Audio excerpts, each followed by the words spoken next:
Welcome to the Hutchinson's Veterans Outreach Program. Today we are here with Melanie Butler. She is the director and the founder of the Eagle's Nest in Sauk Center. As well as we will actually be going out into the field with Alan Sage, who will be doing a report with Hank Golf.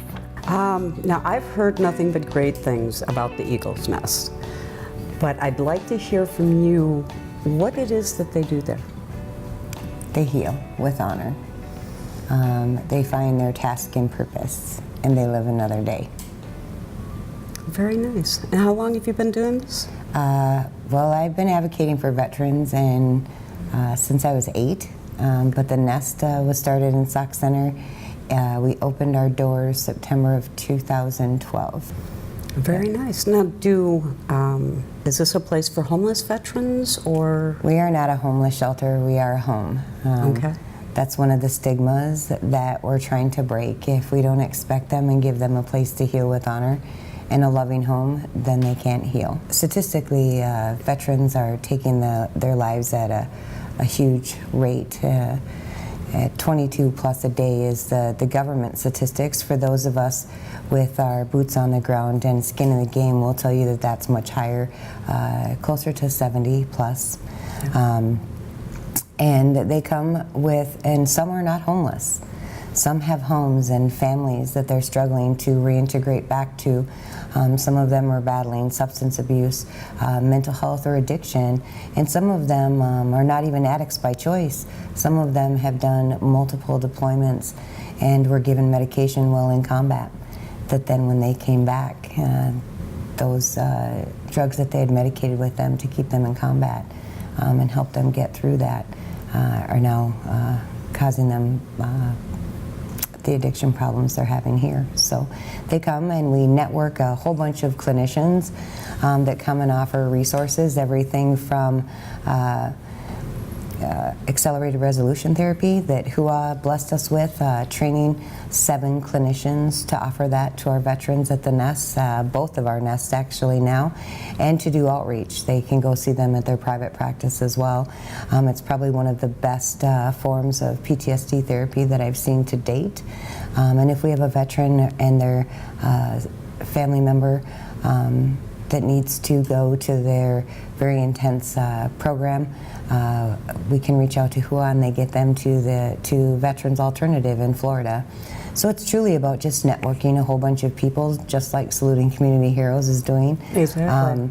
And then we have natural health, and we have chiropractors, and we have massage, and we have healing circles, and therapists that come in. So it's just a network, but a lot of peer-to-peer as well. That's what it's based on, that they didn't leave anyone behind on the battlefield, and that they all went through basic and AT and all their specialized training together, and together that they could heal if you gave them a place to do that. Exactly. Where the brothers and sisters can all get together. Absolutely. Because we're not just brothers and sisters in combat and in the military. Now, Melanie, can you tell us a little bit about some of the events that go on at the Eagle's Nest? Well, we have Connie Lee does her show twice a month at the Nest for Bob 100. She actually turned a poem that Jack Stevens wrote about the Nest into a song, so it's kind of become our theme song. But he does art and writing and whittling classes with the guys at the Nest as well. And then we did a stand-up celebration this summer. And that this year will be June 7th and 8th, and it's a 2-day music event. And then we have our Nest Fest in August 24th of 2019, and that's music and vendors and just good family fun. Both of our nests are substance-free, so you know, it's just good family fun when we have an event. And then we have a pet expo where they come. Our veterans train their own service dogs and service dogs for others. The cost of a service dog is $25,000 to $50,000, depending on what they need to be trained for. And we've been blessed to have created special partnerships with Project Delta and Patriot Assistance Dog and Off Leash, and now the veterans are training their dogs as well. Thank you. Thank you. Thank you for your service. Thank you very much. Now we have with us Connie Lee, who is actually a local country and western singer. You have been around country and western music for quite a while. My whole life, since I was 3 years old. Yep, been in the music. Wow. And you've worked with some of the other greats? Yeah, everyone from George Jones to you name it, even Cher in the pop field. So I mean, yeah, I've worked with everybody and anybody that's in the music business, and it's been a great career. I wouldn't trade my memories for anything. I've had a fun life in that respect. Now, would you like to tell us a little bit about how you got hooked up with the veterans and what the Eagle's Nest means? Well, with the veterans, for me, my dad was a World War II vet. You know, we lost my dad a couple years ago, but he was very loved his country and brought that on to my family. I'm the youngest of 5. My brother also was in the service. All my brother-in-laws, my uncles, my uncle Tony was on the beaches of Normandy. I mean, so my whole family has served, and cousins. But my dad, like I was just telling you on the break, my dad, you know, he came home from World War II, but he had those night terrors. You know, even I was the youngest of the 5 children, but I still remember him waking up in the middle of the night with screams of terror, but never having any help for that. You know, we did get some help with the veteran services later on, in his later years, you know, and he was in his late 80s. Wow. And, but there again, they were wanting to just medicate the issue and, you know, trying to get him to talk about it. But, so it's been, so when I met Melanie Butler, we were doing a TV show together, and in the green room we started talking, and when I heard what she had going out there, and we just hit it off. And in fact, we were just talking so much that we forgot that we had a TV show that we had to do. And I wanted to learn more about what, you know, she was doing out there. And when I was able to go out and see the facility, the Eagle's Nest in Sauk Center, and it's just an amazing place. I mean, you drive into the nest there in Sauk Center, and you don't want to leave. There's a peace beyond all understanding there, and it is definitely a place to heal with honor. And I just feel honored that I can do whatever little bit that I can do to help draw awareness to the nest is what I feel really honored to be able to do. Appreciate you coming out here today, Hank. Been a little while since we've seen each other. So. Absolutely. Thanks for having me. Yeah, absolutely. So your path even to the Marine Corps, I think, is a little bit different than a lot of people who go into the Marine Corps. Right? Yeah, I kind of, out of high school, I had a Division I ride to play football. I started playing, as a true freshman, I played out at South Dakota State, but I did not take care of the academic side very well. So I lost my scholarship, and how do you tell your mom you lost a Division I scholarship and you enlisted in the Marine Corps? After that, I joined the infantry, did my 4 years, and then when I got out, it was kind of hard. I didn't really know what to do coming home, so I actually walked down to Concordia St. Paul where I met Alan, and I joined the football team and played football for 3 years at 26, which actually ended up, you know, sounds cliche, but kind of saved my life. So backing up a little bit, so you're at SDSU, things don't go well. So how is it that you came to the decision to join the Marine Corps? Is that something you thought about before? I actually grew up in New York. I was in New York City when 9/11 happened. So I think from that kind of day on, I knew something. I wanted to serve somehow. My grandfather is a decorated Marine from the Korean War. When I went to join, I actually walked into the Army recruiter's office first, and did all the tests. And they were like, "We'll give you 20 grand." And then I was like, "Oh, I can't do this. My grandfather will disown me." So I walked over and joined the Marine Corps in front of him. What's life in the Marine Corps like in general, right? Like, I mean, you spend more time stateside and do those things than you do overseas. Yeah, it's different. It's weird being a grown man and having someone tell you to do something all day, every day. But, I made some of the best friends I've ever had. We've been in a group text for 7 years, my whole section, and my fiance gets mad that I talk to them more than I do her. So, but it was great. It gave me a work ethic. It gave me friends, and kind of brought me back and got my life together.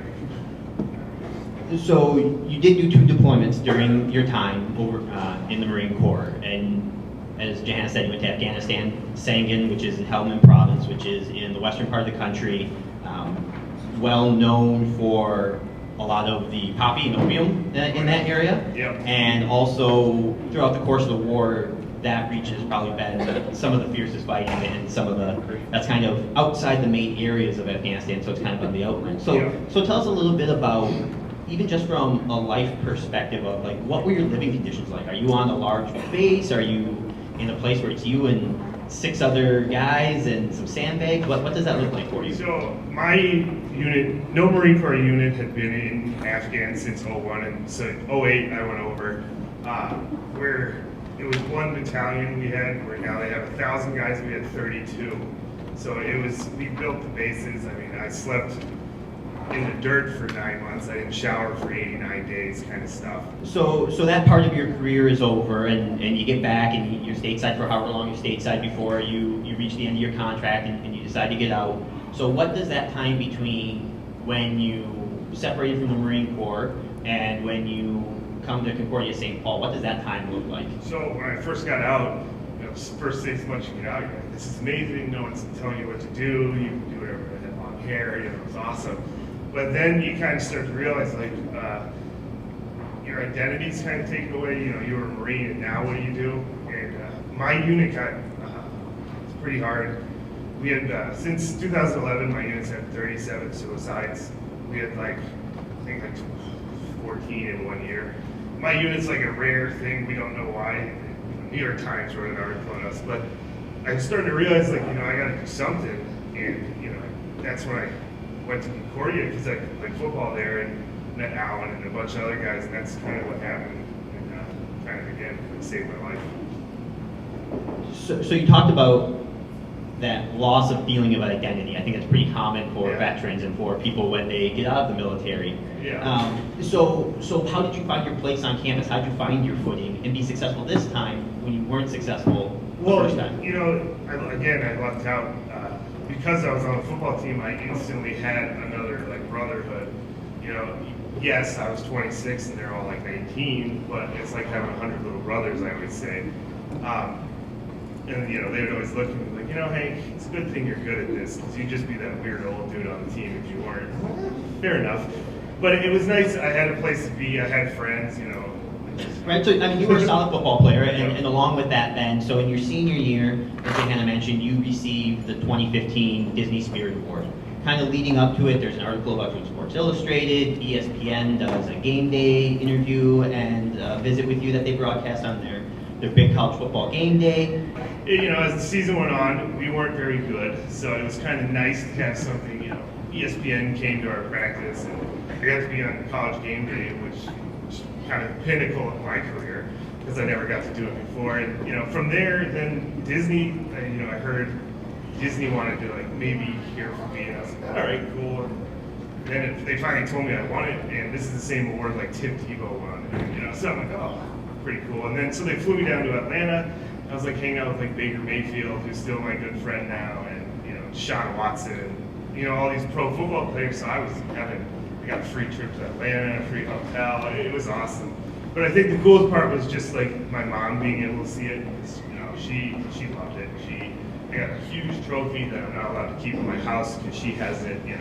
So my family loved it, which was the best part of it. And I think that's one thing that I appreciate of what you've done, both while you're at Concordia and since, is you've been open about telling your story, and I think that helps other veterans. But I also think it helps kind of the general population, because there are a lot of veterans who won't tell their story and aren't comfortable with that. Yeah. And I think the coolest thing about me playing football is to this day I still get messages from random people on Facebook, hey, I'm getting out next month, do you know what do I do to go play football? I know 3 guys that I helped get on a team. I know a guy playing baseball, and just being able to help guys get into sports. Sports is probably the best thing you can do after the Marine Corps, because you're on a team again. Yeah, I think what I hear you saying, both for college, and I think this applies to veterans and non-veterans, both college and just in general, right? Make those connections, find that connection that you need to become part of whatever that is. It doesn't have to be sports. I got my best friend Hutch. He's into geology. Vets have to find something they love doing and just throw yourself into it, and you'll be all right.